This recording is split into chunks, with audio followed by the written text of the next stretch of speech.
大家好，欢迎来到 K 线西游战法频道。那么昨天美股道琼斯工业指数收跌0.33%，但是我们看到4月13日本轮行情出现了一个标志性的阳线，也叫悟空阳线。悟空阳线是被压在五指山下500年之后突然迸发出来的标志性的阳线。那这个阳线的开盘价不跌破的情况下，我认为行情就有出现八阶阳线、沙僧阳线和唐僧阳线的一个预期。那么行情走到这个位置，连续5个交易日出现了震荡，但是这个震荡的区间呢，始终在悟空阳线开盘价也就是我们看到3月13日开盘价是33668上方运行。那行情走到这个位置上，同时我们看到上方位于34000点附近出现了4次的等位置波峰。根据江恩的4次等位置波峰法则呢，对于道琼斯工业指数来说还是非常容易出现一个新的高点的。只要这个高点出现的话，在周线级别上我们就会看到美股正式开启反转行情。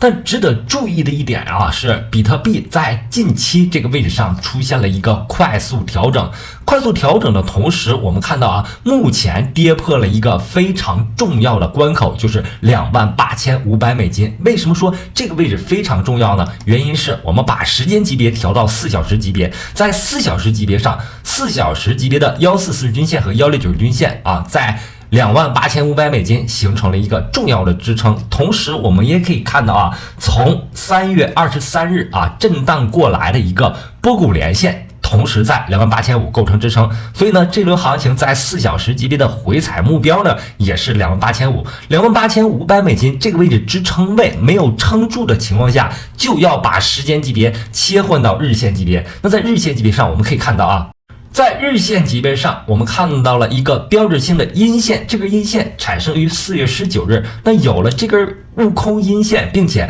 跌破了4小时级别的重要支撑，那么目前对于比特币来说，它的趋势是向下调整的。那么行情走到这里面，我们观察到比特币和美股出现了短暂的背离。这种背离现象呢，我们在前面行情当中也看到了。那么前面的行情是比特币持续上涨，但是美股在2到3月的行情当中出现了一个大幅的回调。那么行情走到这里面，我们看到美股和比特币曾经出现过一段短时间的亲密接触，也就是出现了同步现象。但是行情走到这个位置，比特币和道琼斯工业指数再次发生了背离。我们看到道指是有震荡和上涨的趋势，但是比特币已经走弱。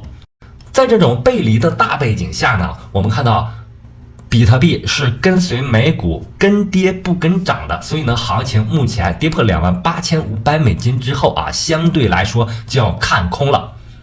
同时呢，我们这里面也有一个K 线西游战法当中的时间级别切换、方向切换的逻辑，在这个位置，我们看到本轮行情在1月9日这一周呢，走出了一个标志性的悟空阳线。刚才我们提到了悟空阳线是被压在五指山下500年之后从石头缝里蹦出来的。蹦出来之后，有了标志性的阳线之后，走8阶阳线组合沙僧阳线，最终呢，上周走完了唐僧阳线。那么一轮周线级别上涨西游结束之后，我们在上周日的行情分析当中就给出了根据我们 K 线西游战法，周线级别上涨西游之后，容易走4小时级别到日线级别的调整。那么4小时级别的调整，我们已经在这轮行情看到了，分别由悟空阴线、4小时级别的悟空阴线、8阶阴线、沙僧阴线和唐僧阴线构成。那么调整过程当中跌破了28500这个非常重要的支撑之后，那么它的调整时间级别，我认为将要放大到日线级别。那在日线级别上，我们看到了悟空阴线标志性的阴线走出来之后，目前正在走下跌过程当中，日线级别的8阶阴线。那有了8阶阴线的一个预期的话，下方就有沙僧阴线和唐僧阴线，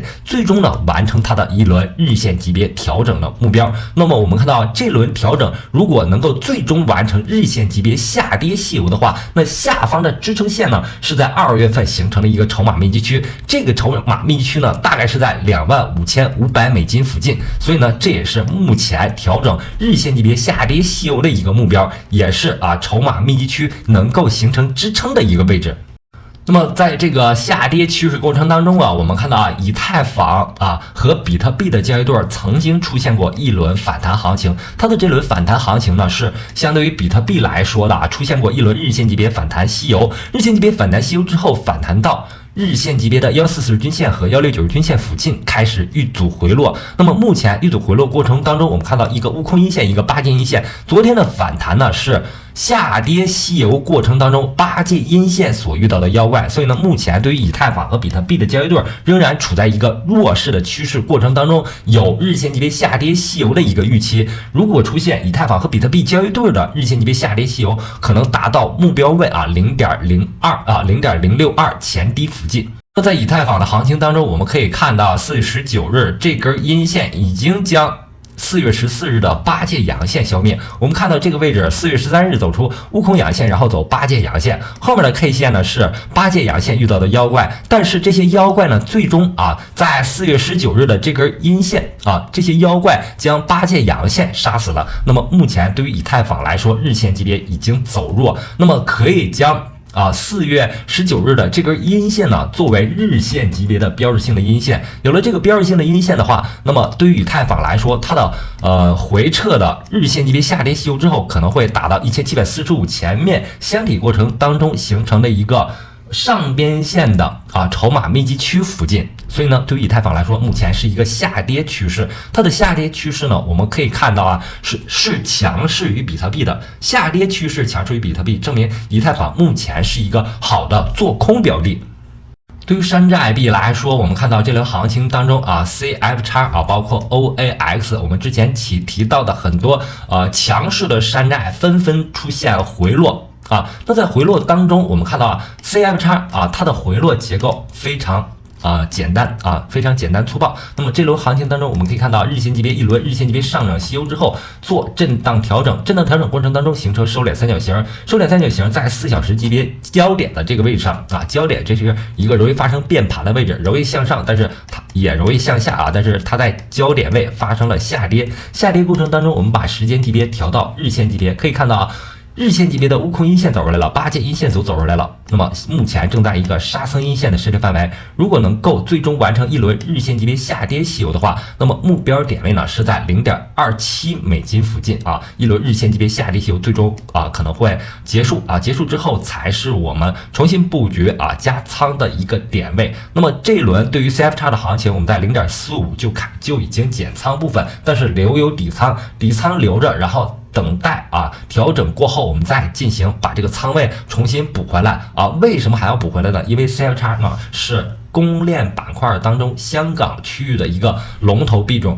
对于 CFX 来说，后面行情当中有着非常高的预期。同时呢，我们看到CFX 的总量相对来说是巨大的，但是筹码非常集中，大部分筹码呢都在超级主力手里所以呢，调整过后我们还要进行补仓。那么这轮行情领涨的非常重要的板块也包括次新板块我们看到前面行情当中 ID 形成一个收敛三角形结构之后，在近焦点附近发生突破，涨幅非常巨大，最终的涨幅呢超过100%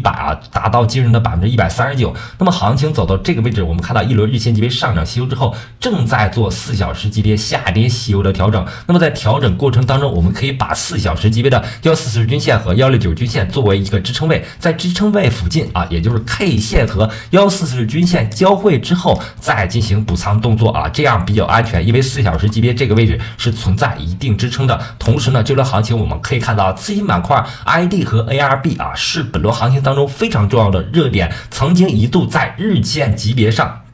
它的成交量超越比特币ARB 和 ID 都超越过比特币。所以呢，对于资金非常关注的币种在这轮行情当中曾经有过启动的币种，一旦出现大幅度的回调，就是在现货行情当中补仓的一个好的机会因为对于 ID 来说，我们看到总量大概20亿，那么流通总量呢接近3亿枚，它目前0.73美金的价格是相对来说非常低的。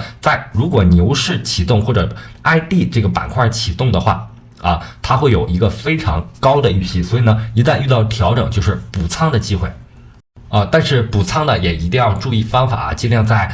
各时间级别的支撑位附近去进行补然后呢，在补仓的同时一定要注意分仓进场只有分仓进场，未来才有机会摊低成本。有了摊低成本这个想法之后这个理念之后，在行情重新启动，趋势走好之后，才能获得趋势上的利润。那那么好，今天的节目就到这里，非常感谢大家一直以来的支持和鼓励，希望大家能够给我一个一键3连，让更多的朋友能够了解 K 线西游战法这本书，感谢大家，再见。